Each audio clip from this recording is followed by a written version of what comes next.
तो आइए स्टूडेंट्स, आज हम कुछ लिक्विडिटी रेशियो के कुछ क्वेश्चंस करके देखते हैं। तो जैसा कि आप देख सकते हैं, ये हमारे पास एक क्वेश्चन है जिसमें करंट इन्वेस्टमेंट दिया है, इन्वेंट्री दिया है, ट्रेड रिसीवर्स दिया है, शॉर्ट टर्म बोरोइंग्स दिया है, ट्रेड पेबल्स दिया है, प्रीपेड एक्सपेंस दिया है। यहाँ शॉर्ट टर्म प्रोविजंस दिया है, अदर करंट लाइबिलिटीज़ दिया है, short term loans and advance दिया है, टेंजिबल फिक्स एसेट दिया है, कैश एंड कैश इक्विवेलेंट दिया है, एडवांस टैक्स दिया है। तो स्टूडेंट्स, ये जो टेंजिबल फिक्स एसेट है ना, ये हमारे क्वेश्चन में नहीं आएगा। तो आपको एग्ज़ाम में कहीं भी टेंजिबल फिक्स एसेट दिखे तो आप उसे इग्नोर कर दीजिएगा, उसे आंसर में इंक्लूड मत कीजिएगा। तो आइए स्टूडेंट्स, अब इस क्वेश्चन को सॉल्व करना स्टार्ट करते हैं। तो पहले हम इधर लिख देंगे सॉल्यूशन और लिखेंगे करंट रेशियो का फॉर्मूला।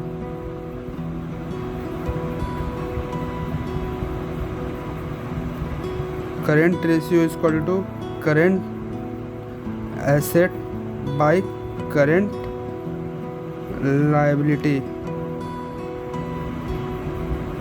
स्टूडेंट्स, आप कभी भी फॉर्मूला एग्ज़ाम में लिखना मत भूलिएगा। इस फॉर्मूले का हाफ मार्क्स एग्ज़ाम में अलॉट किया जाता है। तो आइए स्टूडेंट्स, हम इधर करंट एसेट और करंट लायबिलिटी को बांट देते हैं तो हमें लिखने में इजी लगेगा। ये देखिए, ये है करंट इन्वेस्टमेंट, ये हमारा है करंट एसेट, इन्वेंट्रीज हमारा करंट एसेट है, ट्रेड रिसीवेबल्स हमारा करंट एसेट है, शॉर्ट टर्म बोरोइंग हमारा करंट लायबिलिटी है, ट्रेड पेबल्स हमारा करंट लायबिलिटी है, प्रीपेड एक्सपेंस हमारा करंट एसेट है, शॉर्ट टर्म प्रोविज़न हमारा करंट लायबिलिटी है, अदर करंट लायबिलिटीज़, इसमें तो लायबिलिटी इंक्लूड है तो ये लायबिलिटी है, short term loan and advance हमारा करंट एसेट है। टेंजिबल फिक्स एसेट को आप इग्नोर कीजिएगा क्योंकि ये कोई भी हमारे क्वेश्चन में दिख जाए हम इसे इंक्लूड नहीं करेंगे आंसर में। ये हमारा कैश एंड कैश इक्विवेलेंट, ये हमारा करंट एसेट है, एडवांस टैक्स हमारा करंट एसेट है। तो आइए स्टूडेंट्स, हम इधर करंट एसेट निकाल लेते हैं। तो current asset is equal two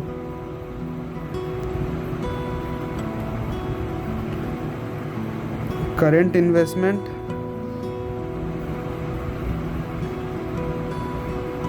plus inventories plus trade receivable plus prepaid expense plus short term loan and advance tax and advance plus cash and cash equivalent plus advance tax. ये हमने सारे current asset के नाम लिख दिए हैं। अब इनके वैल्यू पुट करते हैं। आप क्वेश्चन का स्क्रीनशॉट ले लीजिएगा तो आपको वैल्यू समझने में आसान होगा। तो करंट इन्वेस्टमेंट का वैल्यू है 40,000, इन्वेंट्रीज का वैल्यू है 5,000, ट्रेड रिसीवेबल का वैल्यू है 2,000, प्रीपेड एक्सपेंस का वैल्यू है 2,000, short term loan and advance का वैल्यू है 4,000, कैश एंड कैश इक्विवेलेंट का वैल्यू है 10,000, एडवांस टैक्स का वैल्यू है 8,000। तो हमारा टोटल आया है 71,000। ये हमारा है करंट एसेट। आइए हम करंट लायबिलिटी निकाल लेते हैं। तो current liability is equal to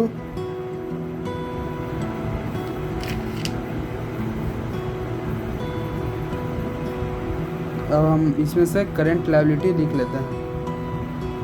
तो हमारा पहला करंट लायबिलिटी है short term borrowings,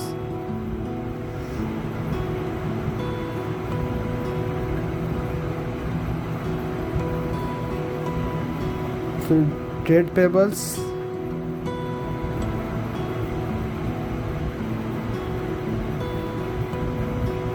plus short term provision,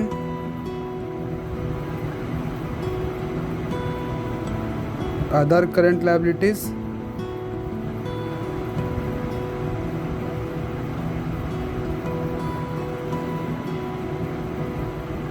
बस इतना ही हमारा करेंट लायबिलिटी है। तो आइए इसका वैल्यू पुट करते हैं। ये हमारा 20,000, 2,500, 3,000 और 5,000,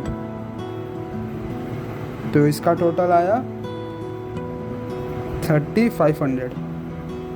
आइए तो अब करेंट रेशियो निकाल लेते हैं।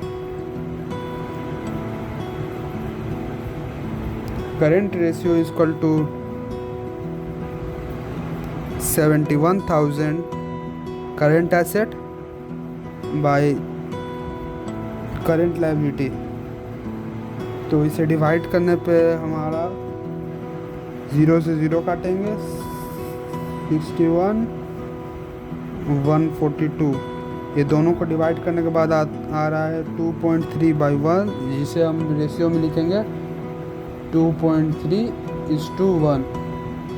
अब हमारा करेंट रेशियो निकल चुका है। आइए अब क्विक रेशियो निकालते हैं। तो quick ratio is equal to quick asset by current liability. तो आइए क्विक एसेट निकालने का फॉर्मूला है हमारा current asset minus inventory minus prepaid expense minus advance tax. तो हमारा करेंट एसेट आया था 71,000, इन्वेंट्री है 5,000, प्रीपेड एक्सपेंस है 2,000, एडवांस टैक्स है 8,000। तो इन सब को माइनस करके हमारा आया 56,000। तो आइए अब क्विक रेशियो निकालते हैं। और करेंट लायबिलिटी हमारे पास है इतना। तो क्विक रेशियो निकालते हैं। Quick ratio equal to quick asset by current liability. तो क्विक एसेट है हमारे पास 56,000 और ये है हमारा करेंट लायबिलिटी। तो इसे डिवाइड करने पे देखते हैं कितना आता है।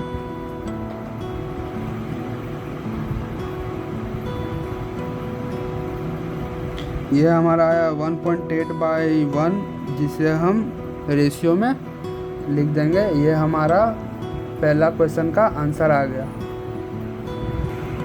तो ये देखिए स्टूडेंट्स, ये हमारा है क्वेश्चन नंबर 2। इसमें हमें फाइंड करना है करेंट रेशियो। तो इसमें हमारे पास कुछ आइटम्स है, देखिए जैसे टोटल एसेट है 1 लाख का, नॉन करेंट लायबिलिटी है 20,000 का, शेयर होल्डर्स फंड है 6,000 का, नॉन करेंट एसेट्स है 50,000 का। तो आइए हम पहले करेंट रेशियो का फॉर्मूला लिखते हैं। तो current ratio equal to current asset by current liability. तो करेंट एसेट निकालने के लिए करेंट एसेट इधर दिया नहीं है। तो करेंट एसेट निकालने के लिए हमें टोटल एसेट को नॉन करेंट एसेट से माइनस करना पड़ेगा। तो टोटल एसेट को नॉन करेंट एसेट से माइनस करेंगे तो हमारा करेंट एसेट आ जाएगा। तो देखिए यहाँ टोटल एसेट है हमारा 1 लाख और नॉन करेंट एसेट है 50,000। तो हमारा करेंट एसेट आ गया 50,000। आइए अब इसी तरह करेंट लायबिलिटी निकालते हैं। Current liability equal to non current liability plus shareholder fund minus total asset. Students, आप इस टोटल एसेट को पहले लिखिएगा और नॉन करेंट लायबिलिटी और शेयर होल्डर्स को बाद में। मैंने इसे पहले लिख दिया, आप ऐसे मत कीजिएगा। तो हमारा टोटल एसेट है 1,00,000 और हमारा नॉन करेंट एसेट है 20,000 और हमारा शेयर होल्डर्स फंड है 60,000। तो 1,00,000 में 80,000 माइनस करेंगे तो हमारे पास 20,000 का करेंट लायबिलिटी आ जाएगा। तो आइए अब हमारे पास करेंट एसेट है 50,000, करेंट लायबिलिटी है 20,000। अब करेंट रेशियो निकालते हैं। तो current ratio equal to current asset by current liability. तो करेंट एसेट है हमारे पास 50,000 और करेंट लायबिलिटी है हमारे पास 20,000।